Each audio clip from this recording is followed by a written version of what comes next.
तो दोस्तों मुंबई के खिलाफ तो आरसीबी ने शानदार जीत हासिल की, लेकिन क्या कोलकाता के खिलाफ यह अभियान जारी रहेगा?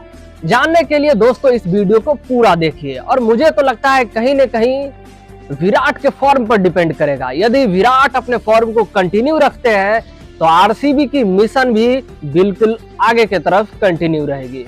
दोस्तों इस पेज में 7 पॉइंट लिखा हुआ है। यदि आप इस 7 पॉइंट को सुनते और समझते हैं तो आपको पता चल जाएगा कि आपकी टीम में कितना है दम, और आज कोलकाता तैयार है या नहीं, या तैयार भी है तो उसको रौंदने के लिए विराट काफी है या नहीं।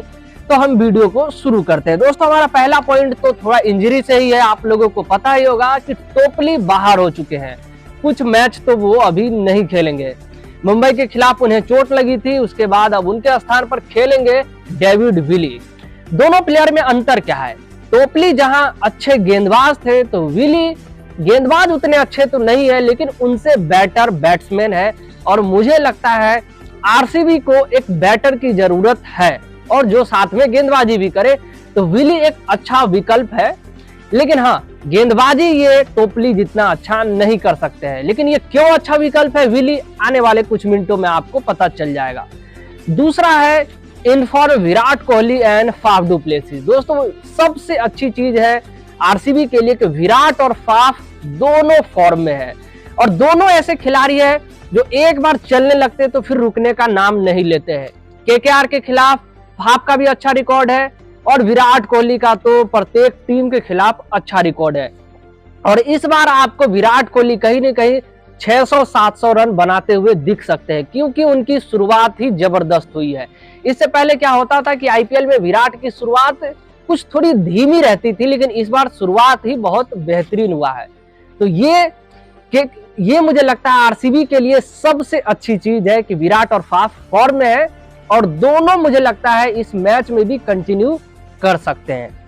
तीसरी बात है, और जो प्रॉब्लम है आरसीबी के लिए, कि इनके पास ओनली 6 बैटर है। अब डेविड विली के आने से ये 7 बैटर के साथ खेलेंगे, लेकिन सोचिए विली को लगाने के बावजूद मात्र 7 बैट्समैन होता है। ऊपर से आप Virat Kohli, Faf du Plessis 2, तीसरे चौथे हो गए मैक्सवेल और कार्तिक, 5वें छठे हो गए ब्रेसवेल और सहबाज, और 7वें आज हो जाएंगे डेविड विली। जहां और सब टीम की बात करें, केकेआर की बात करें, तो नंबर 10 तक उनके पास बैटिंग करने वाले खिलाड़ी है। शार्दुल ठाकुर नंबर 10 पे है। अब बताइए सीएसके की बात करें तो उनके पास तो 1 से 11 तक बैटिंग करने वाले हैं। उनके पास थोड़ी बॉलिंग कमजोर है।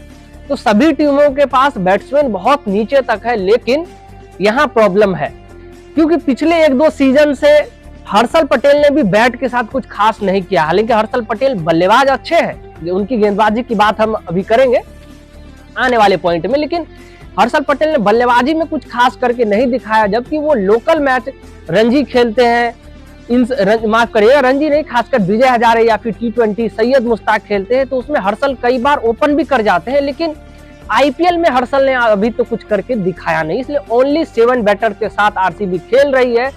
यदि किसी मैच में विराट कोहली और फाफ जल्दी आउट हो जाते हैं और मैक्सवेल भी निकल लेते हैं तो फिर दिक्कत हो जाता है। जैसे एक मैच आपको ध्यान होगा सीएसके के खिलाफ, जिसमें जाडेजा ने हर्षल को 37 रन बनाए थे, जाडेजा ने बॉल के साथ भी 3 विकेट ले लिया। तो उस मैच में हुआ क्या था? ऊपर से विराट आउट हो गए, मैक्सवेल आउट हो गए, बस खेल खत्म। यही दिक्कत है कि नीचे थोड़ी बैटिंग कमजोर है, यही केकेआर आगे निकल जाती है आरसीबी से।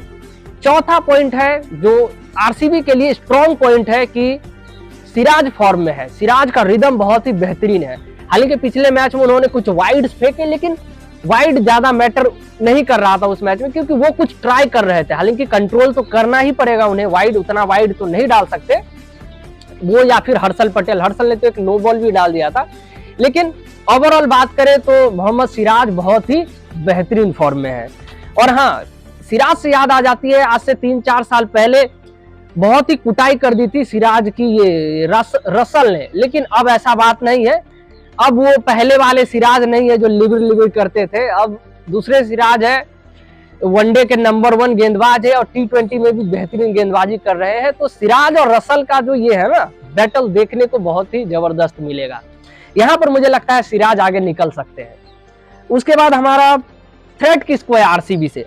आरसीबी को थ्रेट है उनके स्पिन से। केकेआर की स्पिन जोड़ी वरुण चक्रवर्ती और सुनील नारायण, अगर वो अनुकूल रॉय का यूज करते हैं तो वो भी अच्छा स्पिन करवाते हैं। खासकर मैक्सवेल के लिए वो घातक साबित होंगे अनुकूल रॉय, मुझे पता है। वो लेफ्ट आर्म स्पिनर है, जैसे जाडेजा अक्षर करते हैं सेम वैसे, और इनके खिलाफ मैक्सवेल को दिक्कत होती है। तो स्पिन विभाग में जो थोड़ा सा दिक्कत है आरसीबी को, और यहाँ भारी पड़ जाएगी केकेआर, क्योंकि सुनील नारायण का भले ही पहला मैच अच्छा ना गया हो, लेकिन वो वापसी करना जानते हैं। और वरुण चक्रवर्ती पहले मैच में अच्छा किए हैं, कॉन्फिडेंस है, दूसरे मैच में भी अच्छा करने को उतारू होंगे। तो ये थ्रेट है आरसीबी के लिए कि इनको स्पिन से बचना होगा केकेआर के। उसके बाद छठा पॉइंट है, कंक्लूजन के तरफ ये थोड़ा सा पॉइंट है। ऑन पेपर दोस्तों केकेआर की टीम ज्यादा मजबूत लगती है आरसीबी के मुकाबले। क्यों लगती है बताता हूं। एक तरफ आरसीबी की बात करें तो आरसीबी में 2 बैट्समैन फॉर्म में है, विराट एंड फाफ। मैक्सवेल कुछ खास फॉर्म में नहीं है, लेकिन पहले मैच में उन्होंने 2-3 चौके लगा दिए थे, चलो मान लेते हैं वो भी फॉर्म में।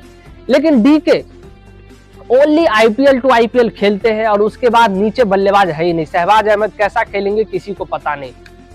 अच्छे कैमियो खेल सकते हैं 20-25 रन का, लेकिन उनसे उससे ज्यादा उम्मीद नहीं कर सकते हैं। माइकल ब्रेसवेल इंडिया के खिलाफ अच्छा खेले थे, लेकिन जरूरी नहीं वो आईपीएल में बहुत अच्छा स्टार्ट कर दे। ये दिक्कत है यहाँ पर। वही इनकी बल्लेबाजी देखिए केकेआर की। तो नीचे से अगर हम बात करें तो रसल है, नारायण है, वेंकटेश अय्यर है जो इंपैक्ट प्लेयर के रूप में आए थे, ऊपर से गुरबाज है। तो थोड़ा अनुभव उनके पास भी कम है केकेआर के पास, लेकिन बैटिंग बहुत लंबी है। नंबर 10 तक ठाकुर है, साउदी है, तो बहुत ज्यादा लंबी बैटिंग है। तो इसलिए ऑन पेपर में कह रहा हूं कि केकेआर एक मजबूत टीम है, लेकिन ऑन पेपर से कुछ नहीं होता। जो अच्छा क्रिकेट खेलेगा जीतेगा वो।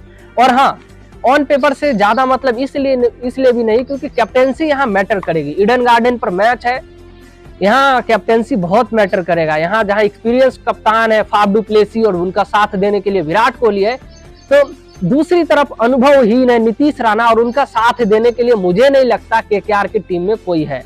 क्यों?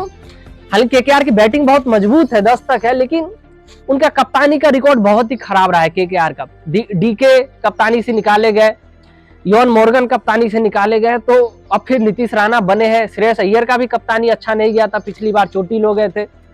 इसलिए इस मामले में आरसीबी आगे निकल जाती है। इसलिए ये जो मुकाबला है बहुत ही कड़ा मुकाबला लगता है।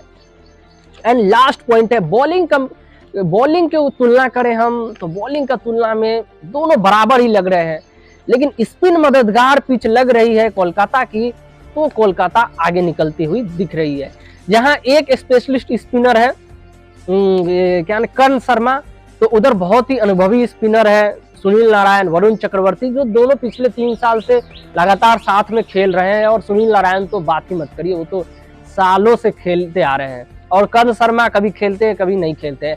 ब्रेसवेल का आईपीएल कैसा जाएगा किसी को पता नहीं। तो बॉलिंग में थोड़ी सी आरसीबी कमजोर लग रही है। आरसीबी की बस बॉलिंग में मजबूत पॉइंट है मोहम्मद सिराज, क्योंकि हर्षल पटेल का पिछले साल भर से फॉर्म अच्छा नहीं चल रहा है, इसी वजह से वर्ल्ड कप में भी वो नहीं खेल पाए थे। तो दोस्तों ये थी आरसीबी को लेकर। अब मैं क्या बताऊं, मुझे ऐसा लगता है आरसीबी की टीम थोड़ी यहाँ हल्की है, लेकिन हाँ विराट कोहली यदि चल गए तो फिर वो जो हल्की है उसको विराट बहुत भारी कर देंगे, बहुत आगे लेके चले जाएंगे आरसीबी को। तो देखने वाली बात होगी विराट चलते हैं या नहीं। विराट चल गए तो फिर ये मुकाबला बहुत ज्यादा बराबर हो जाएगा, आरसीबी आगे भी निकल सकती है। तो दोस्तों आपको क्या लगता है किसे जीत मिलेगी? और हाँ, आप आरसीबी के फैन हैं तो वीडियो को लाइक कर दे और चैनल को सब्सक्राइब कर दे, क्योंकि यहाँ आपको आरसीबी से रिलेटेड प्रत्येक न्यूज देखने को मिलेगी।